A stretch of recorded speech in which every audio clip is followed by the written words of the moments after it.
Today we're going to do a fun video. I'm going to tell you what got me into death metal, the roadmap, as it were, that led me to my love of death metal. Now, there's a lot of videos like this online. They're always fun. I love watching all of them, so I thought I'd give my own spin on it, my own take on it. And everyone's experience is different, you know? So on this list, I'm going to tell you what got me into death metal. And I'm not just going to fucking retread what a lot of people do. I'm not just going to be like, Cannibal Corpse, Morbid Angel, Death, blah, blah, blah, blah. You know, I'm not just going to say the fucking classics, which some people do. I'm going to tell you what actually got me into it. So some of these won't be death metal. Yeah, some of these will not. You'll be. When I say the first album, you're going to be like, what the fuck? How did this get you into death metal? But I have my reasons. So without further babbling, without further dawdling, let's fucking get into it. So the main album, or the main band, that got me into death metal was Epica. I know what you're thinking. That's fucking weird. Symphonic metal, beautiful singing. How does that get you into death metal? Well, when I was a wee lad, when Consigned to Oblivion came out, it was a masterpiece. I love Epica. I love Epica, one of my favourite symphonic metal bands. Love Simone's voice. The aggressive vocals that came with it, I wasn't the biggest fan of. Like a lot of people, you know? Wasn't the biggest fan. It's hard to get into that harsher style. I usually liked, you know, I was into like fucking Epica, Nightwish, Camelot, all that shit I was into. But re-listening, because I loved her voice so much, I started to enjoy the growls, which complemented her singing, and I started to get into it.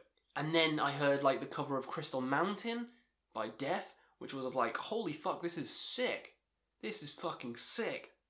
I didn't know who Death were back then. I was an innocent little sperm. But it was fun. I started to really enjoy it. I was like, I want more music like this. I want more music with the growls in. I still prefer the singing of Simone though, but I wanted to explore more of the harsher side of metal. So Epica was my first exposure to death metal growls. And it didn't get me into them per se, but it got me acquainted with the death growl. The band that got me into it, I probably would say, would be Amon. So Amon is next, and I'm going to say the album Twilight of the Thunder God. You know, it's the classic album. It's the album that gets a lot of people, mainstream people, into that kind of harsher vocal style, melodic death metal, because this is melodic death metal. I love history, mythology, all that kind of shit, so like Vikings is right up my alley, Egyptian themes, which you might see soon, but Vikings I thought was fucking cool. So this band, which only sings about Vikings, sings about like fighting, like Valhalla, and like killing your enemies and shit, Blood Eagles, all fucking sick. And I was like, hell yeah, this doesn't feel like death metal though. It felt, I don't know, well, when I was listening to it, I wasn't like, this is great melodic death metal. I was just like, this is fun. This is fucking fun. Twilight of the Thunder God, Guardians of Asgard, all that shit. It was a fun fucking time. I'm smiling my face the entire way listening to all the Amon albums, because I binged the shit out of them. And then I was like, give me more bands like this, you know? More bands like Amon. So then what did I do? I typed in bands like Amon, which obviously melodic death metal opened the gates. So this is how I got into melodic death metal. Amon is the reason I got into melodic death metal. The next one was In Flames, of course, one of the bigger melodic death metal bands, and the Jester Race is the one that stood out. I did listen to Clayman first. No, I did listen to Come Clarity first. I wasn't a big fan. I thought, I don't know why, because that's like the mainstream one, but there was a lot of sounds on it that was kind of like, it's a bit abrasive, it's a bit too in my face. But then I listened to like Jester Race and Colony and stuff, and I loved them. So I don't know what the fuck was happening there, but yeah, early In Flames, oh, fucking magnificent. And the Jester Race blew my mind. The melodies in it, the vocals in it, it's still one of my favourite albums today. Still one of my favourite albums. Like, I don't give a fuck. It's still one of my favourite albums. Jester Race is magnificent. 10 out of 10. Probably my second favourite album of all time. Love it. Love the art. Love that it's about jesters, because jesters I fucking love. Like Cicero and Skyrim's my favourite. Fucking love anything like that. December Flower, oh, Artifacts of the Black Rain, so many good fucking songs. And then, from there, again, down the rabbit hole, listen to Children of Bodom, Follow the Reaper, Hatebreeder. I was like, fuck me, the guitar in this is retarded. Alexi's playing is stupid. The singing was okay. I'm still getting into this kind of singing. I did enjoy Amon amarth and I did enjoy In Flames to an extent, but I couldn't really get into Children's. I still love Children of Bodom, but I still can't really get into the vocals for them. But still fantastic early releases for them. But then I was like, okay, these are all great, but I want more stuff like Amon amarth. And then that led me to Ensiferum.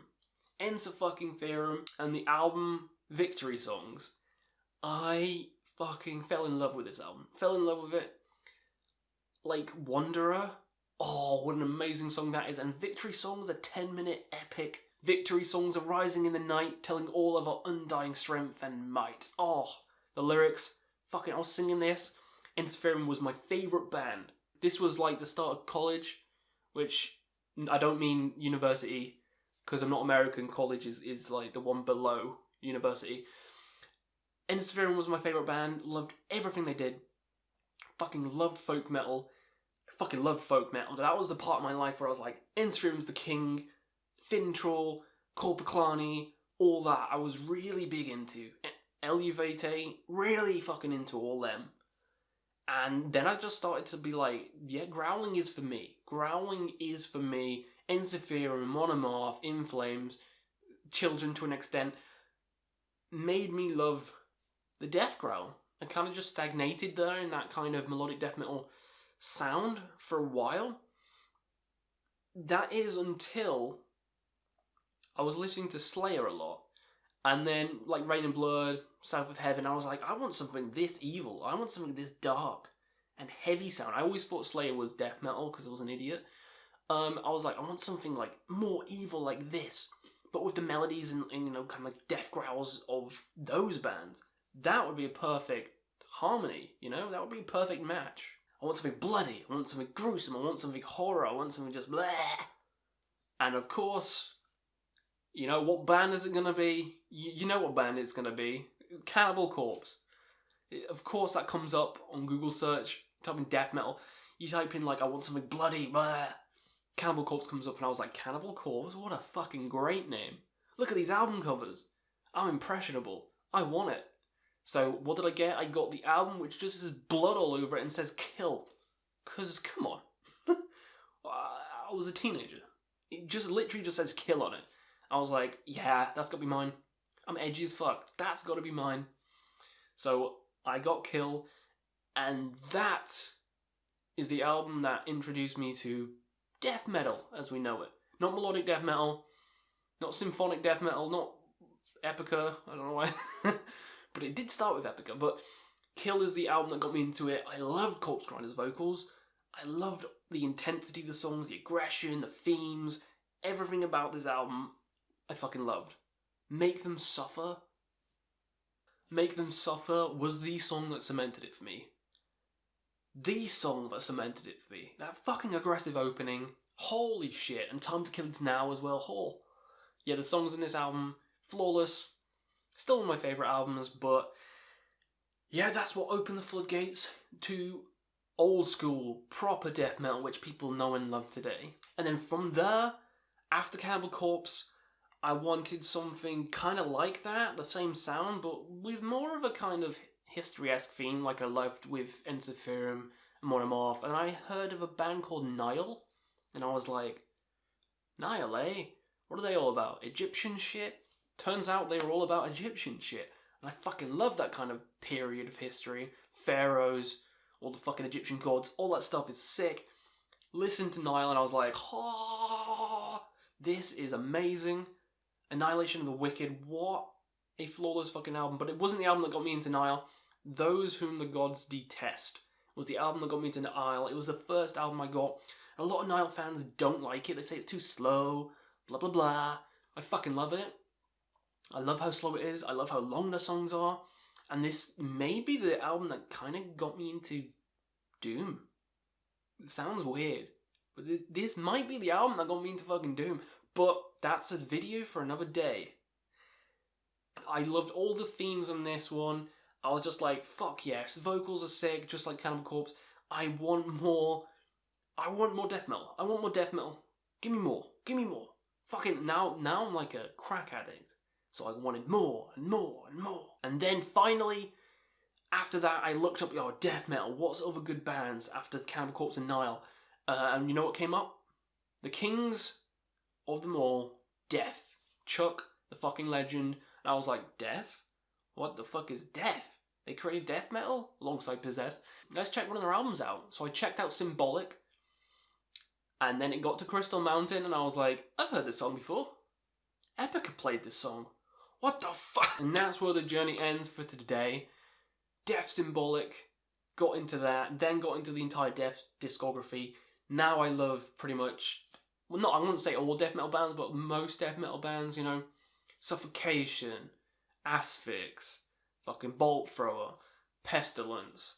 You know, fucking Incantation. Immolation. Blah, blah, blah, blah, blah, blah.